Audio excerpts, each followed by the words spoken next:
ઉઠાવાય એટલે ઉઠાવી લઈએ. એટલે રાધિકાજીએ કહ્યું કે મારાથી ચલાય નહીં. તો ભગવાને કહ્યું કે ભાઈ તું અધવચ્ચે આવું કરે તો ચાલતું હોય, ચાલ હવે તને હું ખભા ઉપર લઈ લઉં. રાધિકાજીને ખભા ઉપર લીધા અને રાધિકાજીને તો વધારે મદ ચડ્યો કે હા બધી ભલે ગમે તેટલી રમતી હોય ને કૂદતી હોય પણ મારી જોડે જ કનૈયો તો છે.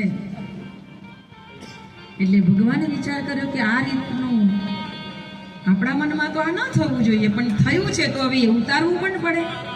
એટલે ભગવાન એક વૃક્ષ નીચેથી પસાર થતા હતા અને રાધિકાજીએ જેવી ડાળી પકડીને ભગવાન અદ્રશ્ય. રાધિકાજી લટકતા રહ્યા.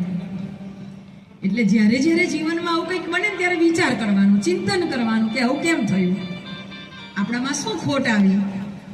આપણી જ ખોટ આપણે શોધવાની, આપણે બીજા ઉપર કોઈ દોષારોપણ નહીં કરવાનું કે બીજાના કોઈ દોષ નહીં જોવાનો, આપણી જ ખોટ આપણે વિચારવાની.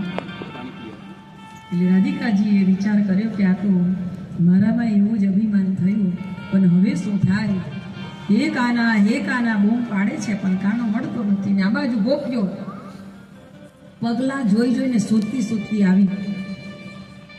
રાધિકાજીને લટકતા જોયા એટલે ગોપીઓને બૂમ પાડી, એ ગોપીઓ જલ્દી અહીંયા આવો ને મને ઉતારો. કે તને લટકાવી ગયો? તો કે હા મને લટકાવી ગયો. રાધિકાજીને નીચે ઉતારે છે ને બધી ગોપીઓ ટોળે વળીને બેઠી છે. અને જે વિરહ છે ને એ વિરહની વ્યથાના 19 શ્લોક તૈયાર થયા છે. ગોપી ગીત કહેવાય છે. અને એ ગોપી ગીત ગાતા ગાતા ગોપીઓએ ભગવાનનું સ્મરણ કરે છે, યાદ કર્યા છે ને કહ્યું છે કે કાંઈ વાંધો નહીં, તું ગમે તેટલો દૂર જઈશ અમારાથી પણ અમે તને ભૂલવાના નથી. ભગવાનના હાથમાં રહેનારી એ વાંસળી એની પણ અદેખાઈ ગોપીઓને બહુ આવતી કે આ તું એવી તો કેવી છે કે જે અધરામૃતનું પ્રાણ કરવા માટે અમે આટલા બધા વલખા મારીએ તોય અમને નથી મળતું ને તું એવી છે કે એના ઊંટ પરથી ખસતી જ નથી. અને ત્યારે વાંસળીએ કીધું છે કે મને ભગવાને હોટે લગાડી છે ને એનું કારણ છે મેં મારા ખબર છે ને વાંસ ઉગે તો એકલો નથી ઉગતો, એની આજુબાજુ બધું ઝુંડ હોય છે.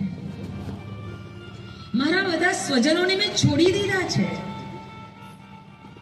એટલું જ નહીં, હું અંદરથી વિંધાઈને પોલી થઈ ગઈ છું. મારામાં એક પણ ગાંઠ રાખી નથી. એકદમ પોલા થઈ જવું એટલે કે ખાલી